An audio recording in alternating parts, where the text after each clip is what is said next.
Have you ever wondered what regrets hurt the most when a spouse passes away first?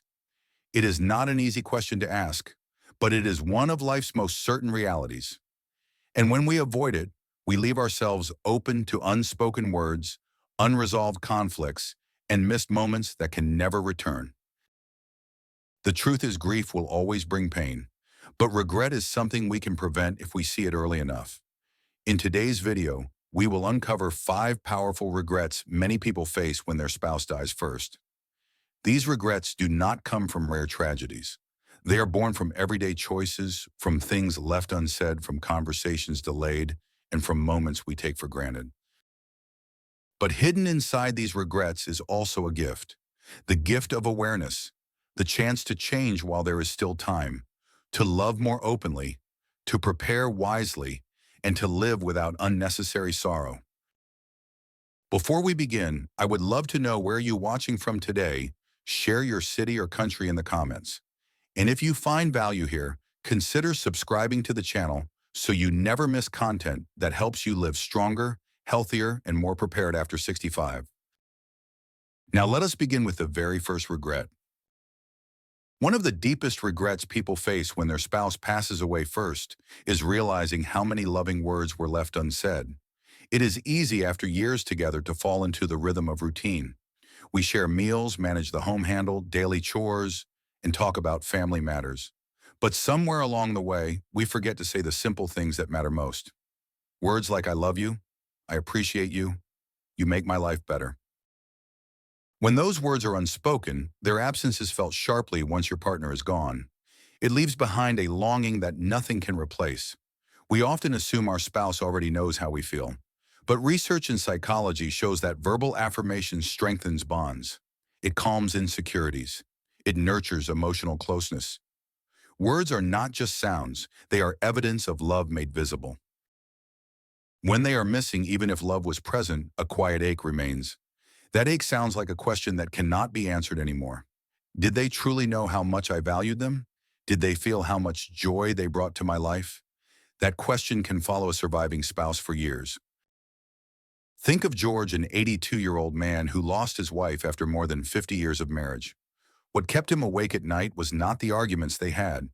It was the moments he failed to stop and say thank you. Thank you for the way she brewed his coffee every morning. Thank you for how she always folded his blanket neatly at the foot of the bed. After she was gone, he realized how much those small gestures meant, and how seldom he acknowledged them aloud. The regret of unspoken love teaches us something simple yet profound. Affection must be expressed, not just assumed. When you take the time to voice gratitude, when you reach out to hold your partner's hand just a little longer, when you say you mean the world to me, you are not only enriching their heart, you are also safeguarding your own from future regret. Love expressed today becomes the comfort you carry tomorrow. It becomes the strength that softens grief. It becomes the memory you return to, not with pain, but with peace. So let me ask you, when was the last time you told your partner how much they mean to you? If you are still watching, write the number 1 in the comments. That will be your reminder today to say the words out loud. Because the truth is, expressing love is never wasted. It is the one investment that grows richer with time, and when the day comes that life changes forever, it will be those spoken words that remain. Now that we have uncovered the first regret, let us move forward to the second one, the regret of avoiding difficult conversations. Another regret that weighs heavily on those left behind is avoiding the hard but necessary conversations. Many couples shy away from topics like end-of-life wishes, financial decisions, healthcare planning, or even how household responsibilities should be managed if one partner is no longer there. The silence often comes from love. No one wants to upset the other. No one wants to admit that life together is not forever. But when those conversations are skipped, the surviving spouse is often left overwhelmed, uncertain, and burdened with decisions they never wanted to face alone. Psychologically, avoidance feels easier in the moment, but later it creates a shadow of regret that lingers for years. When the one you love is gone, the questions remain. What would they have wanted? Did I honor their wishes? Am I handling things the way they hoped I would? That uncertainty can be just as painful as grief itself. Think of Margaret, a 79-year-old widow who lost her husband suddenly. She shared that she did not know where the important papers were kept. She did not know which bills needed to be paid. She did not know what kind of memorial he would have wanted. Every decision felt like guesswork. And even though she tried her best, she carried the heavy fear that she might have let him down. That burden stayed with her long after the first waves of grief had passed. The lesson is clear. Love is not only about sharing joy, it is also about preparing for difficulties together. When you open the door to these conversations, you are not being negative. You are giving your spouse the gift of peace, and you are giving yourself the gift of certainty when the time comes. It may feel uncomfortable to bring up these subjects, but silence does not protect us. It only leaves us unprepared. Facing the uncomfortable now is far less painful than carrying the regret of confusion later. So I ask you, have you had these conversations with your spouse? If you are still with me, type the number 2 in the comments. Let that be your step today toward clarity and peace of mind. Because the truth is, these conversations are not about death. They are about love. They are about trust. They are about caring enough to make sure your partner will never feel lost or unsure when they need answers the most. When we prepare together, we remove fear. We replace it with confidence. And we leave behind a legacy of love that speaks even when we are no longer here. Now that we have seen the regret of avoiding difficult conversations, let us move forward to the third regret. The regret of taking shared experiences for granted. One of the most heartbreaking realizations after losing a spouse is how many ordinary moments could have been turned into cherished memories but were not. Life together often feels routine. Dinners at the same table, weekends filled with errands, evenings spent watching television. We assume these moments will always be there. But when your partner is gone, those ordinary days suddenly seem extraordinary, and the opportunities missed weigh heavily on the heart. Here is the truth. It is not always the big vacations or milestones we miss the most. It is the small, everyday moments we fail to treasure. Think of Linda, a 75-year-old widow. She and her husband often said, "We will travel once we retire fully. We will spend more time together once the house projects are done." Retirement never came for him. Those projects never ended. Now Linda treasures a handful of photos from simple Sunday breakfasts, and she wishes she had created more of those quiet moments on purpose instead of waiting for the perfect time. So let me ask you, have you ever put off joy thinking tomorrow will always be there?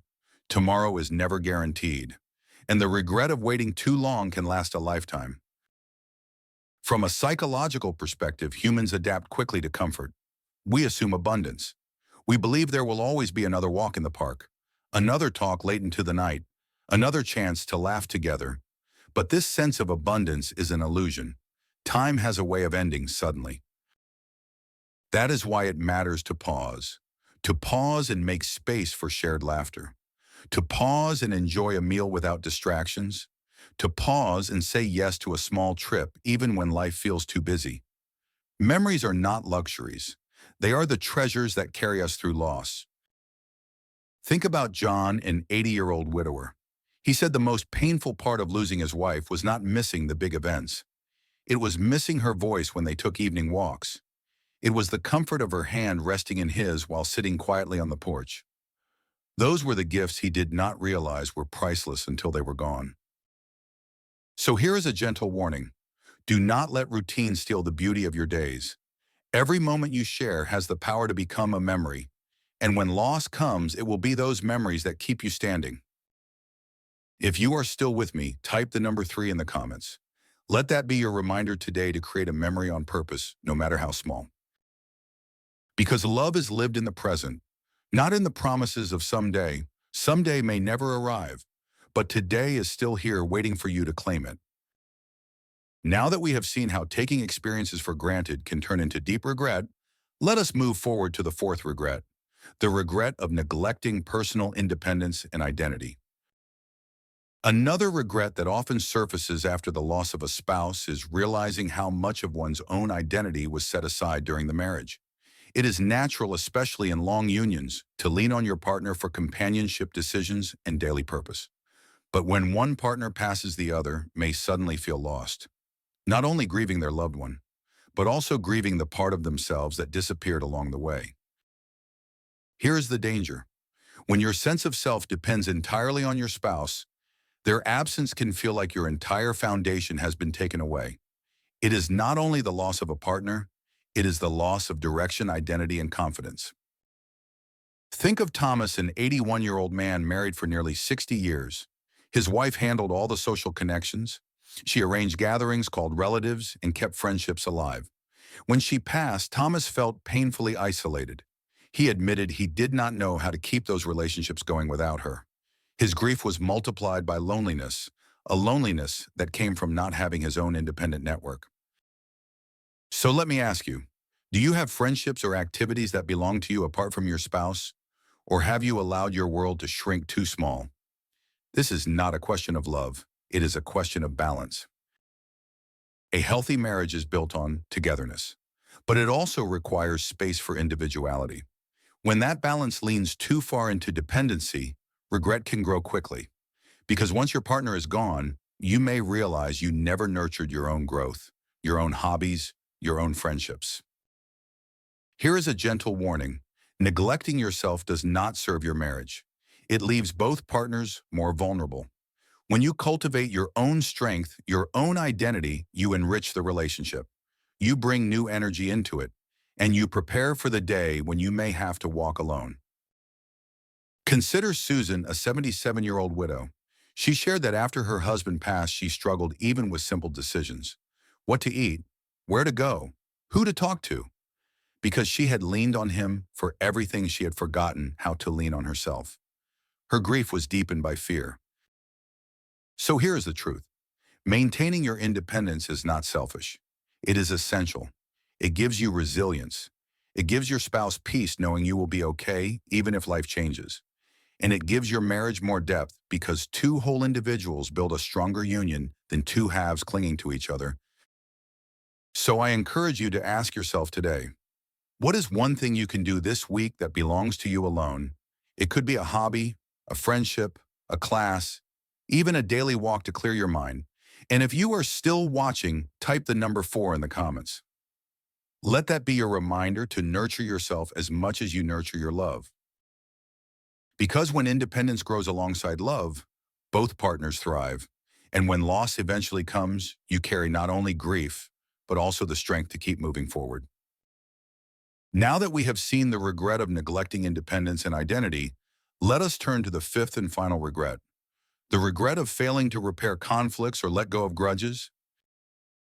Perhaps one of the heaviest burdens carried after a spouse dies is the regret of unresolved conflict.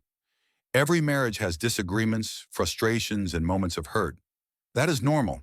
But when wounds are left unhealed, they linger long after your partner is gone, and they become a source of pain you cannot fix anymore.